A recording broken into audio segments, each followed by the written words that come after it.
एक बहुत अमीर आदमी ने एक भिखारी से पूछा, तुम तो इतने हट्टे कट्टे हो फिर भी भीख क्यों मांग रहे हो? भिखारी बोला, साहब मेरे पास महीनों से कोई काम धंधा नहीं है, अगर आप मुझे नौकरी दें तो मैं भीख मांगना छोड़ दूंगा। अमीर बोला, मैं नौकरी तो नहीं दे सकता, लेकिन तुम मेरे बिजनेस पार्टनर बन सकते हो। मेरे पास एक चावल का प्लांट है, तुम चावल बाजार में सप्लाई करो और मुनाफा महीने के अंत में बांटेंगे। भिखारी ने कहा, लेकिन कैसे बांटेंगे? क्या मैं 20% लूंगा और आप 80%? अमीर बोला, मुझे सिर्फ 10% चाहिए, बाकी 90% तुम्हारा होगा, ताकि तुम जल्दी तरक्की कर सको। भिखारी ने जोरों से काम शुरू कर दिया। उम्दा चावल और सस्ते दामों से उसकी बिक्री बहुत बढ़ गई और उसे खूब मुनाफा हुआ।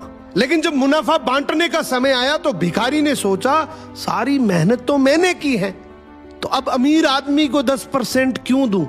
अगले दिन अमीर आदमी आया और जब हिस्सा मांगा तो भिखारी ने बहाना करते हुए कहा कि साहब मुझे तो बहुत नुकसान हुआ है, मुझे जितना मुनाफा हुआ है उतना तो कर्ज चुकाना है, तो इस हिसाब से मुझे कोई मुनाफा नहीं हुआ, तो आप इसके हकदार नहीं हैं। अमीर आदमी ने कुछ नहीं बोला और वहां से चला गया। भिखारी बड़ा खुश हुआ, सोचा सारा प्रॉफिट मेरा हो गया। अब भिखारी उन पैसे से रोज मौज करे। ऐसे करते करते उसके पास से सारे पैसे खत्म हो गए। अब पैसे भी नहीं है और काम धंधा भी नहीं है, तो मजबूरन उसको फिर से भीख मांगना शुरू करना पड़ा। एक दिन वो अमीर आदमी उसके पास से गुजरा और उसको देखा, यार ये तो फिर से भीख मांगने लग गया। अमीर आदमी ने एक बहुत अच्छी बात बोली कि इस दुनिया में गरीब और अमीर आदमी जो होता है ना, उसमें सबसे बड़ा डिफरेंस होता है उसकी सोच का।